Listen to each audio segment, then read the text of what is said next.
नमस्कार, आप देख रहे हैं फर्स्ट इंडिया न्यूज़ की खास पेशकश खास मुलाकात।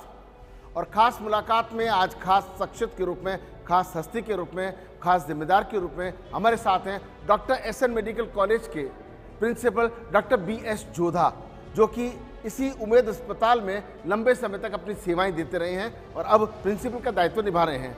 और साथ में हमारे साथ में हैं इसी उम्मेद अस्पताल के अधीक्षक डॉक्टर अफजल हकीम। आप सभी सोच रहे होंगे कि आमतौर पर पॉलिटिकल हस्तियाँ होती है, मुख्यमंत्री होते हैं, डिप्टी चीफ मिनिस्टर होते हैं, मंत्री होते हैं और या फिर कोई आईएएस अधिकारी होते हैं। आज अस्पतालों के जो प्रशासक हमारे बीच में क्यों हैं? सबसे बड़ी बात है कि जोधपुर का उम्मेद अस्पताल पूरे देश और दुनिया में सुरक्षित प्रसव के लिए जाना जाता है। मारवाड़ के अलावा पश्चिमी राजस्थान के कई ऐसे जिले हैं जहाँ से महिलाएं यहाँ प्रसव के लिए आती है। राजा से रंग यानी कलेक्टर से लेकर हाईकोर्ट जज और सामान्य जो व्यक्ति उसकी भी महिला में यही प्रसव के लिए आती है। और अब जब से मुख्यमंत्री भजनलाल शर्मा और राजस्थान सरकार के चिकित्सा मंत्री घनसिंह खेवसर ने और इंटरेस्ट लेकर के चिकित्सा व्यवस्थाओं का सुधार करने से विस्तार की जब से सोची है, ये अस्पताल और आगे बढ़ गया है। अभी हाल ही में जिस तरीके से मेडिकल रिसर्च सोसाइटी के अध्यक्ष डॉक्टर प्रतिभा सिंह के नेतृत्व के अंदर यहाँ एक ऐसा मॉड्यूलर ऑपरेशन थिएटर बनाया गया जो संक्रमण रहित है, ऐसे में एक बार फिर ये अस्पताल सुर्खियों में है। क्या सुविधाएं हैं और बेहतर कैसे हो सकता है और इसका अब तक का क्या इतिहास रहा है, उन सभी पर करते हैं इस कार्यक्रम का सिलसिला शुरू। जोधा साहब, सबसे पहले तो आपका इस कार्यक्रम में बहुत बहुत स्वागत है। लेकिन यहाँ राजा से रंग तक आते हैं, आप यहाँ पुराने रहे हैं, एक प्रिंसिपल के रूप में आप क्या सोचते हैं कि ये जो पहचान जब कायम होती है तो उसके लिए बहुत मेहनत लगती है। अगर इसके उम्मेद अस्पताल के इतिहास की बात करें और आज इसकी जो कामयाबी उसकी बात करें तो क्या समरी है? अस्पताल का निर्माण माननीय उमेद सिंह साहब महाराजा साहब ने करवाया 1938 में। उसके बाद में इस संस्थान का जो पश्चिमी राजस्थान में जो पूरा फैलाव रहा है, जिसमें इसकी ख्याति रही है, इनमें चिकित्सकों का बहुत बड़ा योगदान रहा है, जिनके कारण इन व्यवस्थाओं को बहुत लोगों ने बहुत सराहा है। और मुझे याद है कि 2014 के अंदर संसार में सबसे अधिक प्रसव करने वाला ये एकमात्र संस्थान था उम्मेद अस्पताल जोधपुर का, जो डॉक्टर एसएन मेडिकल कॉलेज के अंतर्गत आता है। और उसने वो ख्याति प्राप्त की और उत्तरोत्तर ये प्रगति करता रहा है। और इसमें किसी तरह की कोई ऐसी वो नहीं है कि इसमें सभी तरह के लोग पहुंचते हैं। शिशु रोगों और मातृ सेवाओं के लिए जो ये संस्थान है, उसने ये ख्याति प्राप्त कर ली है कि इस राजस्थान के इस हिस्से में बहुत उम्मेद अस्पताल का बहुत बड़ा नाम है। पहले भी बहुत सारे चिकित्सक रहे हैं जिन्होंने बहुत अथक प्रयास किए हैं और मैं उन लोगों को सबको साधुवाद देता हूं और याद करता हूं कि उनकी बनाई हुई जो परंपरा है उसको जो आने वाले हैं वो बराबर कायम रख रहे हैं। भजनलाल जी की सरकार है, उसमें बहुत सारे ऐसे हमारे को ऐसे आयाम दिए हैं जिनके अंदर हम लोग अच्छी तेज़ी से इसके कई तरह के कार्य हम करवा पा रहे हैं। एक स्त्री रोग विशेषज्ञ के रूप में आपकी यहाँ पे पहचान कायम हुई, अब आप प्रिंसिपल बन गए, क्या उम्मेद अस्पताल को मिस नहीं करते? क्या यहाँ की सर्विसेज को मिस नहीं करते? जैसे जैसे आपको आगे बढ़ना पड़ता है तो कुछ सेक्टरों में आपको कुछ टाइम छोड़ना पड़ता है, पर मुझे बहुत खुशी है कि मैंने 30 साल तक इस उम्मेद अस्पताल में काम किया। उसके अलावा 3 साल तक मैं रेजिडेंसी में भी यहीं रहा और मेरी खुशकिस्मती है कि मैं इस संस्थान से जुड़ा और मेरे से पूर्व जो चिकित्सकगण हैं उनके दिखाए मार्ग पे मैं आज भी चल रहा हूँ। और मुझे उस संस्थान के उच्च पद पर बैठाने में इन सभी लोगों का योगदान है जिन लोगों ने मेरे साथ साथ काम किया है और इस संस्थान को बराबर गति प्रदान की है, जिससे कि ये आज भी बहुत अच्छा काम कर रहे हैं। अफजल साहब, आपको एक सुनहरा अवसर मिल गया अस्पताल की तस्वीर बदलने की कोशिश। आप जब अधीक्षक के रूप में यहाँ आए, किस तरह से तस्वीर बदलने की कोशिश आपके नेतृत्व में आपकी टीम ने की है? ये अस्पताल और इस पर जो विश्वास है पश्चिमी राजस्थान के और विशेषकर मारवाड़ और जोधपुर के लोगों का, उसको मेंटेन करना हमारा परम कर्तव्य था। जो एक फीडबैक था ओवर द ईयर्स, चूँकि मैं स्वयं इसी अस्पताल के अंदर 17 वर्ष तक टीकाकरण केंद्र के प्रभारी के रूप में कार्य किया है, तो ओवर द ईयर्स जो मैंने देखा, जो चीज़ें लैकिंग थी, अपनी जन्मस्थली की सेवा करने का सौभाग्य मुझे प्राप्त हुआ। और वर्तमान राज्य सरकार माननीय भजनलाल जी मुख्यमंत्री जी और हमारे माननीय चिकित्सा मंत्री महोदय, उनकी जो मंशा अनुरूप है, कॉर्पोरेट लेवल का इलाज क्यों नहीं सरकारी अस्पताल के अंदर एक गरीब व्यक्ति को मिल सके, उसी मंशा पर हमने कार्य करना शुरू किया। पॉजिटिव लोग हमारे साथ जुड़ते गए और आज हमारे अस्पताल का माहौल जो है वो काफ़ी पॉजिटिव है, जैसे कि सर ने बताया। कहते हैं कि किसी भी घर का, अस्पताल का, कार्यालय का सबसे खूबसूरती तब होती है जो साफ हो, स्वच्छता हो। आज अस्पताल साफ सुथरा है, अब किस तरह से जो तस्वीर आपने बदलने की कोशिश की है, अपने आप को कितना सेटिस्फाइड मानते हैं? अगर हम संतुष्ट हो जाएंगे तो फिर प्रगति रुक जाएगी। तो संतुष्टि तो नहीं, हाँ थोड़ा हमें एक एहसास है खुशी का कि जो हमने नवाचार किए, जो हमने इनिशिएटिव लिए, उसमें हम कुछ हद तक सफल रहे हैं, लेकिन सफ़र अभी बाकी है और भी काफ़ी सारे कार्य किए जाने हैं। चूँकि एक महिला अस्पताल है, यहाँ पर आने वाले रोगी, उनके परिजन मुख्यतः महिलाएं ही होती हैं। यहाँ पे कार्यरत नर्सिंग स्टाफ एंड डॉक्टर्स वो भी महिलाएं होते हैं, तो हर एक महिला का आपस में बहुत अच्छा जुड़ाव होता है।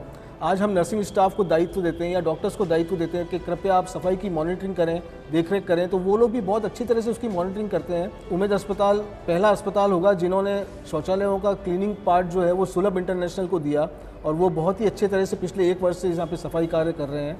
तो सफाई के हिसाब से हम काफ़ी संतुष्ट हैं। आप जानते हैं कि भजनलाल जी मुख्यमंत्री बनने से पहले यही नगर निगम के प्रभारी वगैरह रहे, वो जोधपुर की बारीकी सी चीज़ों को जानते हैं। गजेंद्र सिंह खींवसर हैं, चिकित्सा मंत्री हैं, वो भी जोधपुर से हैं, जोधपुर से प्रतिनिधित्व करते हैं। तो ऐसे में दोनों की जो मंशा है वो एक ही है कि हर तरह से सुविधाएं अच्छी हो, मरीजों को सुविधाएं मिले, स्वस्थ रहे। इस उमेद अस्पताल को लेकर के अगर देखें तो किस तरह से उनकी मंशा के अनुरूप व्यवस्थाएं जो की जा रही है, आप जो लगातार मॉनिटरिंग करते हैं, आपको अगर सेटिस्फेक्शन के लिए कहा जाए, आप खुद कितने सेटिस्फाइड हैं, किस तरह के सुधार की गुंजाइश आपको लगती है? जहाँ तक उमेद अस्पताल की बात करूँ तो जो मैंने 30 वर्ष यहाँ बिताए हैं, उन वर्षों के बाद में भी यहाँ जो अब व्यवस्थाएं मैं देख रहा हूँ और कुछ वर्षों में जो बदलाव आए हैं वो बहुत अच्छे बदलाव हैं, जिनमें स्वच्छता को बहुत प्राथमिकता दी गई है। और जहाँ तक चिकित्सा का सवाल है, जिसमें चिकित्सक बहुत अच्छा सा प्रयास कर रहे हैं, और मुझे खुशी है कि राजस्थान में एक पहला महाविद्यालय है जहाँ के गायनी एंड ऑब्स्टेट्रिक्स डिपार्टमेंट के लेबर रूम और ऑपरेशन थिएटर को उमेद अस्पताल को सबसे पहला जो है लक्ष्य सर्टिफिकेशन का मिला है। वो मैं बहुत खुशनसीब हूँ कि मैं भी उसका पार्ट रहा। और आपको ये बता दूँ कि जो मथुरादास माथुर का वो जनाना विंग का भी जो लेबर रूम है और ऑपरेशन थिएटर है, उनको भी लक्ष्य सर्टिफिकेशन मिला है। तो ये राष्ट्रीय स्तर पर इसकी एक पहचान बनी है कि ये सभी तरह के जो सर्टिफिकेशन है उनको पूरा करता है, जिसमें आदमी जब अस्पताल में या जो मरीज अस्पताल में आता है तो उसको कैसे आप प्रोटोकॉल के साथ में उसका ट्रीटमेंट, उसको देखना, उसको क्या क्या व्यवस्थाएं देनी है, जो संक्रमण रहित जो कार्य हैं वो लेबर रूम में और ओटी में हो, जिससे मरीज स्वस्थ होकर घर जाएं। आप ओटी में ठीक कर सकते हैं, वार्ड में ठीक कर सकते हैं, ओपीडी में ठीक कर सकते हैं, लेकिन अगर बात जब आ जाती है कि इस पूरे मामले को लेकर के प्रशासनिक क्षमता, प्रशासनिक दायित्व, और ऐसे में जब आपके साथ में एक सीनियर आईएएस अधिकारी जुड़ जाए, संभागीय आयुक्त जुड़ जाए, और उसके बाद जब वो मेडिकल रिसर्च की चेयरपर्सन हो और मिलकर के जो मॉड्यूलर ऑपरेशन थिएटर के लिए एक राशि का स्वीकृत होना, और इस अस्पताल में आपके मार्गदर्शन के अंदर और अब डॉक्टर अफजल हकीम के प्रयासों से ये इतना जल्दी तैयार हो जाना, इसको किस रूप में देखकर कितना उपयोगी होगा ये ऑपरेशन थिएटर? सभी जो प्रशासनिक स्तर के उच्च अधिकारी हैं उनका हमेशा इंटरेस्ट रहा है कि चिकित्सालय हमेशा अच्छे ढंग से कार्य करें। और मुझे खुशी है कि अभी जो माननीय रीजनल कमिश्नर मैडम हैं और गौरव जी अग्रवाल हैं, प्रतिभा सिंह मैडम हैं, उन लोगों का नियमित रूप से दौरा रहा। उनका हमेशा विश्वास रहा, वो आके देखती रही कि किस जगह हमें कुछ सुधार की गुंजाइश है, हम उनका मार्गदर्शन बराबर रहा। और डॉक्टर अफजल ने बहुत अच्छा काम किया, जिसके कारण इनको हम कर पाए। और आज ये स्थिति है कि जो संक्रमण रहित ओटी का जो निर्माण हुआ है उनके मार्गदर्शन में हुआ है। माननीय गजेंद्र सिंह जी खींवसर का जो विश्वास था कि क्या हम इस अस्पताल को, उन्होंने पिछली बार यहाँ पधारे तो मेरा जन्म भी यहाँ हुआ है, मेरे भी दोनों बच्चों का जन्म यहाँ हुआ है, तो हमें सबको लगता है कि ये चिकित्सालय हमारे बहुत हृदय के बहुत करीब है। जितना वक्त हम इसको सुधारने में लगा सकते हैं हम प्रयास कर रहे हैं। अखिल साहब, आपके 30 साल, आपके 17 साल, उनको जोड़ लीजिए, आपका जन्म भी जोड़ लीजिए, आपने आंखें यहाँ पे खोली होंगी, लेकिन 365 दिन और 24 घंटे आप अपनी टीम के साथ सर के डायरेक्शन में जब कामकाज करते हैं, सेटिस्फेक्शन कितना है? और अभी मंजिलें बहुत हैं, पाइपलाइन में क्या क्या है? अभी हमें अपना जो अस्पताल का आईसीयू है उसका अपग्रेडेशन करना है। अभी वर्तमान में हमारे पास 4 बेडेड आईसीयू है, जो कभी कभी हमें परेशानी हो जाती है जब ज़्यादा संख्या में गंभीर रोगी आते हैं। उस 4 बेडेड आईसीयू को हम अल्ट्रा मॉडर्न टेक्निक से अपग्रेड कराना चाहते हैं, और मॉड्यूलर ओटी की तर्ज पे ही हम 8 बेड का मॉड्यूलर आईसीयू कराना चाहते हैं। उसके लिए भी माननीय प्रतिभा सिंह मैडम ने एमआरएस की बैठक में 2 करोड़ का प्रस्ताव हमने रखा था, जिसको उन्होंने मंजूर किया, और उसका कार्य भी हम शीघ्र प्रारंभ करेंगे, और उससे भी महिला रोगी और प्रसूताओं को बहुत लाभ होगा। घर में भी होते हैं तो अकेले कुछ नहीं कर पाते, जब परिवार साथ होता है तो कोई भी लड़ाई लड़ लेते हैं, फाइनेंशियल क्राइसिस है या किसी पड़ोसी से झगड़ा हो गया है या घर में कोई किसी को बीमारी हो गई है, और ऐसे में टीम भावना के बगैर कुछ नहीं कर सकते। आप अकेले खुद कुछ भी नहीं है, और आपके साथ अगर पूरी टीम खड़ी है, जब ऐसे मुखिया आपके साथ खड़े, तो ऐसे में आप क्या महत्व समझते टीम भावना का? टीम भावना के बगैर तो कोई भी व्यक्ति शून्य है। जो भी आप यहाँ पे बदलाव देख रहे हैं, चेंजेस देख रहे हैं, जो वर्तमान सरकार के कार्यकाल में हुआ, जो कि सर ने बताया, माननीय खींवसर साहब स्वयं का जन्म यहाँ हुआ तो उनका खुद का एक जुड़ाव है इस अस्पताल से। तो हम इस अस्पताल के बारे में साहब हमसे रेगुलर फीडबैक लेते हैं, अपने निर्देश देते हैं, एडवाइजेस देते हैं, उसको हम फॉलो करने की कोशिश करते हैं। और यहाँ पर डॉक्टर्स की, नर्सिंग स्टाफ की, टेक्नीशियंस की, इवन क्लास 4 की, ठेका कर्मियों की एक इतनी अच्छी टीम है, डेडिकेटेड टीम है कि कोई भी जो एफर्ट हम करते हैं, कोई प्लानिंग हम करते हैं, तो वो बहुत ही द्रुत गति से अंजाम पर पहुंचती है। और सबका ध्येय यही है कि अस्पताल से जब मरीज़ निकले तो वो एक संतुष्टि उसके चेहरे पर होनी चाहिए, प्रसूता निकले तो वो एक खुशी के साथ जाए, और जो बीमार बच्चा भर्ती हुआ है वो ठीक होकर पूरी तरह से जाए।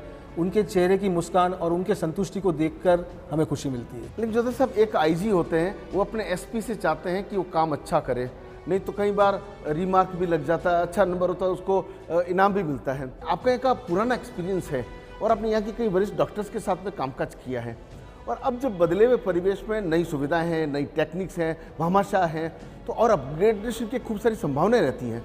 अगर इस पिछले 1 साल की बातचीत करें, सरकार को भी 1 साल हुआ है, इस 1 साल की बातचीत करें तो कितना आप कामयाब इस अस्पताल को आगे बढ़ने में पाते हैं? जहाँ तक पिछले 1 साल की बात है, उस 1 साल का जो पीरियड है, उस कार्यकाल में जिस तरह के डायरेक्शंस राज्य स्तर पर हमें मिले हैं, उस हिसाब से हम बहुत अच्छा काम कर रहे हैं। उस 1 साल में प्रगति के रूप में देखा जाए तो एक बहुत बड़ा प्रोजेक्ट जो है हमारे पास में अभी जो है कंप्लीशन पे है, जिसमें 550 से ज़्यादा बेड्स का पोस्ट ग्रेजुएट पीजी डॉक्टर्स का हॉस्टल का निर्माण चल रहा है, वो कंप्लीशन पे है और उसका हो जाएगा।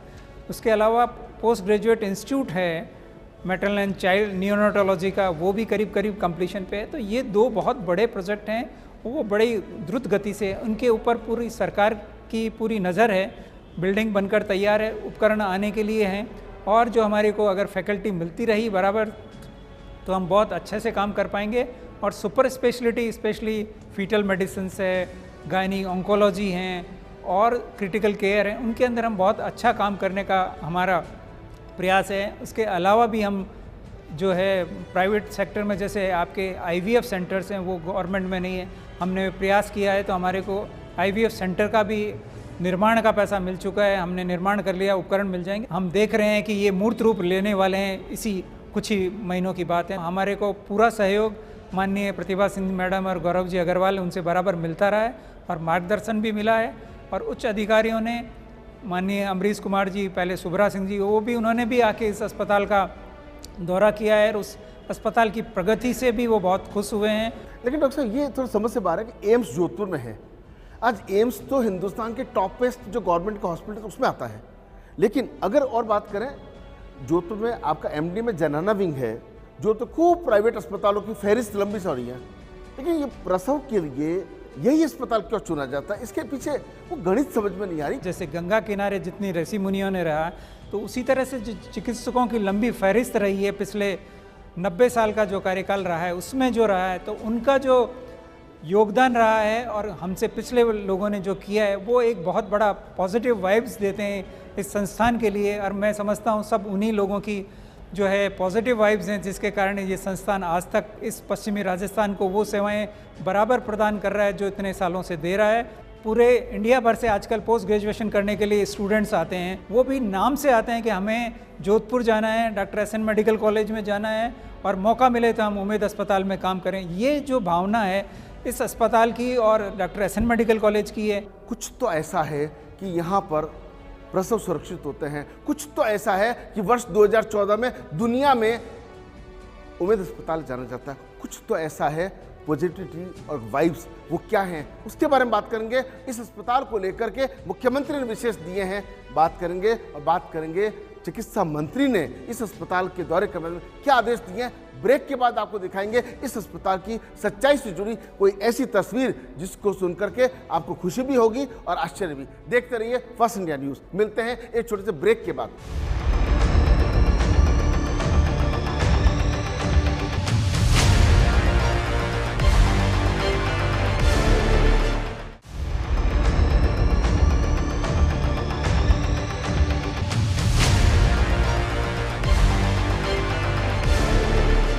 ब्रेक के बाद एक बार फिर से आपका बहुत बहुत स्वागत है। आज हम हैं जोधपुर के उस उम्मेद अस्पताल में जहां सुरक्षित प्रसव के चलते पूरे देश और दुनिया में इस अस्पताल का नाम है। पुराने चिकित्सकों की मेहनत, नए चिकित्सकों का उत्साह और BS जोधा जैसे एक अनुभवी जब शासक प्रशासक प्रिंसिपल के रूप में हो और जब कमान एक यूथ आइकन जिसको कहा जाता है अफजल हकीम जैसे सुप्रिटेंडेंट हो, तो समझा जा सकता है कि यहाँ की जो सफाई है वो तो आंखों को खुश करती है लेकिन मन को भी खुश करती है। जिस तरीके से इस अस्पताल की एक छवि डेवलप होकर के बाहर आ रही है, महिलाएं सबसे ज़्यादा खुश होती हैं क्योंकि जब प्रसव सुरक्षित होता है परिवार के लोग आते हैं। लेकिन मुख्यमंत्री भजन लाल शर्मा ने, चिकित्सा मंत्री गण सिंह खेवसर ने विशेष निर्देश दिए हैं कि महिलाओं का मामला है और जब एक पेड़ माँ के नाम भी लगाया जाता है और जब कहा जाता है कि माँ है तो जीवन है और माँ यही बनती है। डॉक्टर अफजल, हम आपसे जानना चाहेंगे कि सरकार के जो स्पष्ट निर्देश है, चाहे मुख्यमंत्री के निर्देश हैं या चिकित्सा मंत्री के, कि पूरी गंभीरता बरतने के जो निर्देश दिए गए उनकी पालना आप कैसे करवाते हैं? जिस प्रकार से आजकल BC के माध्यम से माननीय CM साहब, HM साहब, हमारे सेक्रेटरी साहब निर्देश देते हैं, अभी जो हमारे वर्तमान सचिव हैं श्री अमरीश कुमार जी, वो बहुत ही ज़्यादा रुचि लेते हैं और बहुत ही डिटेल तरीके से हमको VC के माध्यम से, लेटर्स के माध्यम से जयपुर बुलाकर पॉइंट्स देते हैं और वो हमें ये भी गाइड करते हैं कि इस चीज़ को हमें इम्प्लीमेंट किस तरह से करना है, हमें क्या क्या कठिनाई आ सकती है। तो हमारा मार्गदर्शन जो है वो शासकीय स्तर पर बहुत ही अच्छा है, उसको करने में हमारे को बहुत आसानी हो जाती है। जब भी कोई कठिनाई होती है हम मार्गदर्शन के लिए सर के पास जाते हैं, वो अपने अनुभव के आधार पर हमको बताते हैं कि इस चीज़ को हमें किस तरह से इम्प्लीमेंट करना है। एक इत्तेफाक है, आप दोनों पुरुष हैं और दोनों ही महिला अस्पताल से संबंध रखते हैं। आप 30 साल तक महिलाओं के अस्पताल में स्त्री रोग विशेषज्ञ रहे और आप 17 साल और अब जो है कमान आपके हाथ में है। लेकिन ये तो समझो, क्या आपको वो ऐसा अटपटा नहीं लगता? यहाँ पर जो चिकित्सक हैं या सीनियर नर्सिंग स्टाफ या जूनियर नर्सिंग स्टाफ है वो ज़्यादातर महिलाएं हैं, तो किसी भी चीज़ के डिसीज़न के अंदर पूरी टीम की भागीदारी होती है, उसमें महिलाओं की बहुतायत होती है। मैं अधीक्षक होने के नाते टीम का लीडर हूँ, लेकिन मेजर डिसीजंस हैं वो यहाँ पर महिलाएं द्वारा ही लिया जाता है। लेकिन डॉक्टर अफजल, आपको तो ये जो डॉक्टरी विरासत में मिली, आपके पिता डॉक्टर रहे, पिता अधीक्षक रहे और अब आप उनको कॉपी करके जैसे तैसे भी आप यहाँ तक पहुँचे हैं। लेकिन ये बात समझ से बाहर है कि इस अस्पताल को नियंत्रित करने में आपने, क्या वाकई उमेश सिंह जी की आत्मा यहाँ पर है? क्या आपकी मुलाकात हुई है? क्या आप महसूस करते हैं? और यहाँ क्या जो पुराने डॉक्टर्स हैं, मेटर्स हैं, उन्होंने कभी ऐसा महसूस किया कि कुछ पॉजिटिव वाइब्स हैं, इससे सब अच्छा होता है? देखिए, पॉजिटिव वाइब्स तो निश्चित रूप से है। जैसे कि सर ने बताया 1938 में पूजनीय महाराजा उमेश सिंह जी ने स्थापित किया है अस्पताल, और उस युग में आज से 86 वर्ष पूर्व उन्होंने एक विजन देखा था और डेडिकेटेड महिला और बाल चिकित्सालय बनाया था, जबकि ऐसा उस ज़माने में होता नहीं था। तो पश्चिमी राजस्थान का डेडिकेटेड महिला और बाल चिकित्सालय 1938 से आज तक अगर हम बात करें कीर्तिमान की, तो ये एक सिंगल अस्पताल होगा जहाँ पर 10 लाख से अधिक लोगों का जन्म हो चुका है। ये अपने आप में एक बहुत ही बड़ा रिकॉर्ड है। तो कुछ न कुछ तो ईश्वरीय परोपकार इस अस्पताल के ऊपर है। यहाँ के काम करने वालों का जोश है, लगन है, डेडिकेशन, ईमानदारी है। लेकिन जैसे आपका अटैचमेंट ज़्यादा है, तो क्या इस तरह की, क्या जो कि आपने पहले क्या स्थिति थी, आज की स्थिति आप भी जानते हैं, और कई बार बेड नहीं मिल पाना, कई बार OT में दिक्कत हो जाना सुविधाओं का, लेकिन अब हमेशा आगे आ रहे हैं, सुन रहे कि यहाँ पर MRI मशीन की भी प्लानिंग है। तो कौन कौन सी योजनाएं और हैं जिनके माध्यम से अस्पताल को और अधिक सुदृढ़ किया जा सके? ये जो डेवलपमेंट्स आ रहे हैं, जो पाइपलाइन में, जैसे MRI मशीन की आपने बात की है, हम ये सोच रहे हैं कि जो पोस्ट ग्रेजुएट इंस्टीट्यूट आएगा उसके साथ में और एक डायग्नोस्टिक विंग का भी हम एक निर्माण कर पाएंगे, जिसमें CT स्कैन, MRI, अभी उन सभी कार्यों के लिए हमारे को पेशेंट्स को वहाँ भेजना पड़ता है, या जब पेशेंट थोड़ा स्टेबल हो जाता है तो उनको शिफ्ट करने। तो ये सुविधाएं अब यहाँ आ जाएंगी, पोस्ट ग्रेजुएट इंस्टीट्यूट हो जाएगा, तो सभी तरह के डायग्नोस्टिक जो टूल्स हैं वो सभी हमारे पास उपलब्ध रहेंगे। चिकित्सा के रूप में माँओं के लिए या मातृ के रूप में वो उपलब्ध हैं, या शिशुओं के रूप में उपलब्ध है पीडियाट्रिक्स के लिए, वो सभी हमारे इस संस्थान को उपलब्ध रहेंगी। अकेली सरकार क्या करेगी? अकेली सरकार सब कुछ नहीं कर सकती। जोधपुर भामाशाहों के लिए पूरी दुनिया में जाना जाता है। आपको नहीं लगता कि आपके मार्गदर्शन में पूरे जोधपुर के भामाशाहों का एक ऐसा कॉन्फ्रेंस है, सेमिनार है, क्योंकि वो खुले दिल से करना चाहते हैं। कई बार क्या होता है, वो रास्ता नहीं मिलता या संकोच होता, कुछ गुप्त दान भी करते हैं। तो हमारे चैनल के माध्यम से क्या आप ऐसे भामाशाहों को अपील करना चाहेंगे जिससे कि इस अस्पताल में नहीं और भी जो अस्पताल है, क्योंकि मानवता, मानवीयता की बात करें तो कम से कम कहाँ किस प्रकार, जैसे यहाँ 7 करोड़ की हमारे जो मशीन आ रही है, तो उसको लेकर के तो किस तरह से नवाचार किए जा सकते हैं? 1-1.5 महीने पहले ही मथुरादास माथुर अस्पताल है हमारा, मेडिकल कॉलेज के अंडर में, उसमें 18 करोड़ की MRI मशीन का डोनेशन किया है माननीय गोलिया साहब ने। ये भावना जोधपुर के नागरिकों में और व्यवसायियों में बहुत ज़्यादा है। 30-40 साल के पूर्व जो जन्मे हैं उन लोगों के आज वो उद्यमिता के क्षेत्र में बहुत ऊंचे पड़ावों पे जब वो आके इस अस्पताल को, संस्थान को देखते हैं तो उनके मन में भावना जागृत होती है कि मेरा जन्म यहाँ हुआ, क्यों नहीं मैं इसके लिए कुछ करूँ। श्रीपाल जी लोढ़ा ने एक अपने बच्चे के बर्थडे पे एक बहुत बड़ा उपकरण हमारे को महात्मा गांधी अस्पताल में दिया, जिसको इमेज इंटेंसिफायर कहते हैं। तो ये लोगों की भावना है। जब ये काम देखते हैं और वो जब इस संस्थान में आते हैं उनको लगता है कितना अच्छा काम कर रहे हैं। जो हमारे जनप्रतिनिधि हैं, जब कभी भी हम किसी काम के लिए उनको कहते हैं तो वो हमेशा खुले दिल से हमको कहते हैं कि अस्पताल के लिए आपने जो कुछ मांगा है तुरंत प्रभाव से देते हैं। इस क्षेत्र के MLAs हैं देवेंद्र जी जोशी साहब, अतुल जी बंसाली, माननीय गजेंद्र सिंह जी शेखावत। अस्पतालों के लिए जब कभी हम कोई कार्य लेके गए तो उन्होंने प्राथमिकता से दिया है और CSR एक्टिविटीज़ के लिए प्रमोट करते हैं। बैठ के उसी समय जो भी इस एक्टिविटी में पार्टिसिपेट करना चाहते हैं उनसे बात करते हैं और साथ में खुद बैठते हैं, उन व्यवसायियों से बात करते हैं हमारे साथ में क्या क्या उनमें दिक्कतें आ सकती है, राज्य स्तर पे कैसे उसको सुलझाया जा सकता है, उसके लिए भी बहुत प्रयास रहते हैं। मैं उन सभी का बहुत बहुत धन्यवाद ज्ञापित करता हूँ। क्या क्या सुविधाएं आ गई हैं और क्या आने वाली है? इस अस्पताल में भामाशाहों का रोल इस अस्पताल के बनने के समय से ही, जब हम देखें गोलेचा परिवार जब अस्पताल बना था तब से ही उन्होंने यहाँ पे योगदान दिया। करीब करीब सभी वार्ड्स भामाशाहों द्वारा गोद लिए गए हैं। कॉटेज वार्ड्स का रिनोवेशन कराया, महंगी से महंगी मशीनें जब हमने डिमांड की तो हमें दी गई हैं। माननीय हमारे विधायकगण श्री अतुल बंसाली जी, श्री देवेंद्र जोशी जी ने पिछली MRS बैठक के अंदर हमने प्रस्तावित किया था कि हम MRS के फंड के माध्यम से इस अस्पताल को पूर्णतः वातानुकूलित करना चाहते हैं। उन्होंने उसको सहर्ष स्वीकार किया और 85 लाख रुपए की राशि स्वीकृत की। सरकारी क्षेत्र का पहला अस्पताल होगा जो पूर्णतः वातानुकूलित है। तेज भीषण गर्मी पड़ी, बाहर 48 डिग्री तक का टेम्परेचर था, लेकिन हमारे अस्पताल में भर्ती मरीजों को बहुत ही कंफर्टेबल एनवायरनमेंट में वो रहे। लेकिन ये जो ऑपरेशन थिएटर आपका तैयार है, संक्रमण कहते हैं उसको तो कहीं फोल्ड किया और कहीं और लेके जा सकते हैं, इसकी क्या खासियत है? मॉड्यूलर ऑपरेशन थिएटर जो होता है वो एक तरह से उच्चकृत अपग्रेडेशन टेक्निक है जिसने कंपनी ने बनाया है। वो कहते हैं हमें 8 घंटे का समय लगेगा। 8 घंटा वो मानते हैं कि इस 8 घंटे के समय में हम इस पूरे के पूरे ढांचे को एक जगह से उठाकर हम दूसरी जगह पे जब भी जहाँ चाहेंगे मुफीद स्थान पर उसको शिफ्ट कर सकते हैं। कई बार अस्पताल में डॉग्स घुस जाते हैं, कई बार सिक्योरिटी गार्ड को ध्यान नहीं रहता है, कई बार मिस हैपनिंग भी हो जाती है। ऐसी परिस्थितियों को संभालने के लिए आपको लगता है कि केवल उमेद अस्पताल ही नहीं, आपके डायरेक्शन जितने अस्पताल आते हैं वहाँ पर थोड़ा सा माहौल जो है हॉस्पिटल के अंदर अगर थोड़ा कूल माहौल हो और एक हेल्प डेस्क हो, मान लीजिए आप OT में हैं, राउंड पर हैं, मीटिंग में गए हुए हैं, कोई CM का कोई VC चल रहा है, तो ऐसे में कुछ ऐसी टीमें जो कम से कम एक वातावरण को ठीक कर सके, आपको लगता है उसकी ज़रूरत है? सभी अस्पतालों के जो बड़े अस्पतालों में हेल्प डेस्क पहले से चल रही है, पर उसकी संख्या और राउंड द क्लॉक काम करने की अगर हम चाह रहे हैं, इमरजेंसी आवर्स में रात्रिकालीन सेवाओं का उनका डिस्प्ले लगेगा कि ये व्यक्ति यहाँ है, वो इसकी सफाई के लिए जिम्मेदार है, ये व्यक्ति ट्रॉली के लिए जिम्मेदार है और ये चिकित्सक है वो इस समय ड्यूटी पर उपस्थित है। पूरे संस्थान के जितने भी टॉयलेट से उन पे बारकोडिंग लगा दिए, तो जो पेशेंट है, अटेंडेंट लगता है कि इसमें कोई दिक्कत है तो वो उसको स्कैन करके भेजेगा, तो उसके पास मैसेज चला जाएगा कि इस तरह की दिक्कत उस टॉयलेट में है और तुरंत वो विदिन हाफ एन आवर आके उसको सुधार देगा। पिछली बार मुख्यमंत्री जी ने 50 करोड़ रुपए रोबोटिक्स के लिए दिए।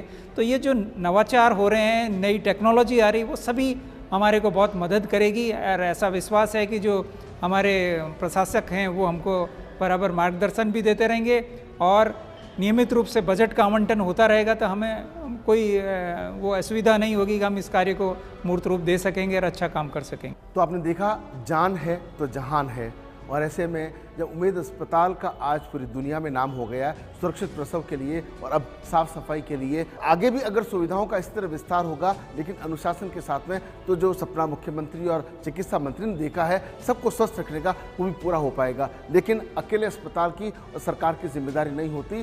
जो आम नागरिक हैं, जो यहाँ पर मरीज आते हैं, उनके परिजन आते हैं, उनको भी उतना ही ध्यान देना पड़ेगा, चाहे सफाई रखने को लेकर के, चाहे पेशेंस रखने को लेकर के। अगर आप विनम्र भाव रखेंगे, अगर आप सबके साथ प्रेम से पेश आएंगे, तो जब अस्पताल के अंदर सुविधा जनता के लिए तो मिलेगी ही मिलेगी। जाते जाते ये जरूर बताएंगे कि कहीं ना कहीं कुछ न कुछ इस अस्पताल में जरूर है, उसकी वजह से सब पॉजिटिव होता है। अगले एपिसोड में किसी और हस्ती के साथ होगी मुलाकात। पूरी टीम को दीजिए इजाज़त, नमस्कार।